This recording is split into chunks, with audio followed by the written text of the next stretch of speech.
morning and welcome in on your Friday morning, Valentine's Day. I'm your host, Dave Smith, here on Hoops Talk with Dave. I've got a quick recap of all the games that took place last night, as well as a full weekend preview of everything you need to know about college basketball and NBA this weekend. Starting last night, Maryland getting a nice road win over Nebraska. Nebraska actually was a slight favorite in this one. The Terrapins winning 83-75. Derek Queen leading the way for Maryland, 24 points. And the Terps scoring a nice win on the road there. In the AAC, Memphis on the road at South Florida. They had underperformed against conference opponents to this point. Memphis, a great one here. They covered the spread here, winning by 15 points, 80-65 over the South Florida Bulls. And late last night in the WCC, Gonzaga against San Francisco. Gonzaga winning by 11 points. It was closer than that number would indicate. San Francisco had it within a couple of possessions late, unable to convert. Gonzaga making their shots down the stretch, making their free throws down the stretch, and converting for a nice victory there. Over in the NBA, the Timberwolves defeating the Thunder 116-101. Naz Reid leading all scorers with 27 points and 14 rebounds for him, leading the way for the Timberwolves. Timberwolves were in control for much of this one. Thunder made it close in the third. Timberwolves pulled right back away, winning this one by 15 points. A couple of overtime games starting in New Orleans. The Pelicans beating the Kings 140-133. CJ McCollum scoring 43 points, scoring 37 of them after halftime.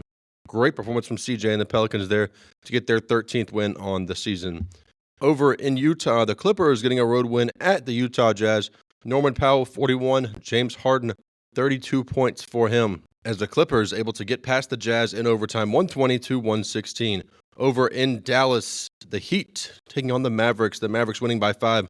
Dante Exum leading the Mavericks, scores of 27 points. Tyler Hero scoring 40, not enough for the Heat as they lose by 5, 118-113.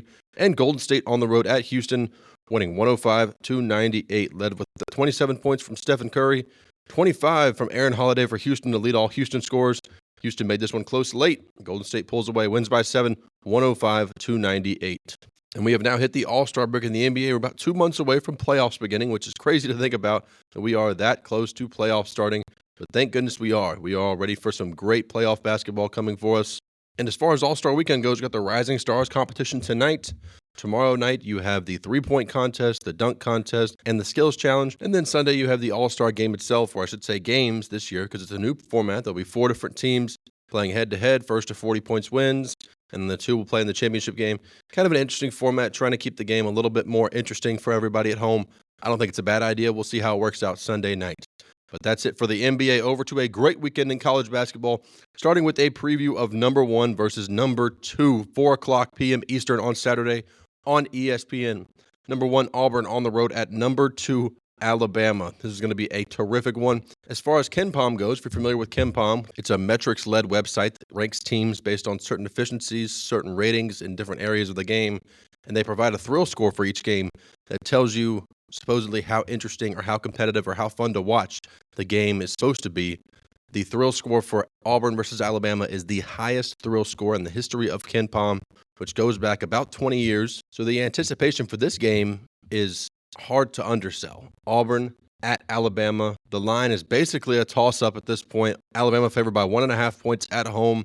Once again, 4 o'clock Eastern on ESPN. A few other great games we got this weekend. Houston at Arizona. Don't let this one fly under the radar. 2 p.m. Eastern on ESPN. Number 6 Houston at number 13 Arizona. That is going to be an incredible contest in the Big 12.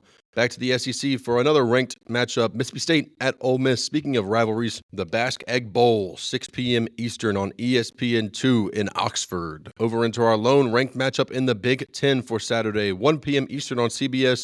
Number 16 Wisconsin at number 7 Purdue. The Boilermakers playing host here.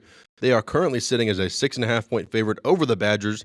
That should be a terrific one to watch. A couple of other matchups to watch out for on Saturday. Kentucky on the road at Texas, 8 p.m. Eastern on ESPN. Texas could use a big-time win to push them over that bubble hump. Beating Kentucky on their home floor would do so. Missouri at Georgia. Speaking of bubble teams who need a big win, Georgia needs one as well. Hosting the number 21 Missouri Tigers, 3:30 p.m. Eastern on SEC Network. Arkansas on the road at Texas A&M. This one at noon Eastern on ESPN. Vanderbilt on the road at Tennessee, 1 p.m. Eastern on SEC Network. The number 5 Tennessee Volunteers, a double-digit favorite here over the Commodores, but don't count out Vanderbilt. They beat Tennessee on Vanderbilt's home floor. Vanderbilt beat them on their own home floor. We'll see if they can do the same in Knoxville. A couple of good ones later in the evening on Saturday night, 8 p.m. Eastern on Fox. Michigan State at Illinois. Michigan State has been struggling as of late. Izzo looking to right the ship here would be a big road win at Illinois to get this one. The Illini a slight favorite at this point. And the Kansas Jayhawks on the road at Utah. This is your late night entertainment here, 10 p.m. Eastern on ESPN. The Utes playing host to the Jayhawks.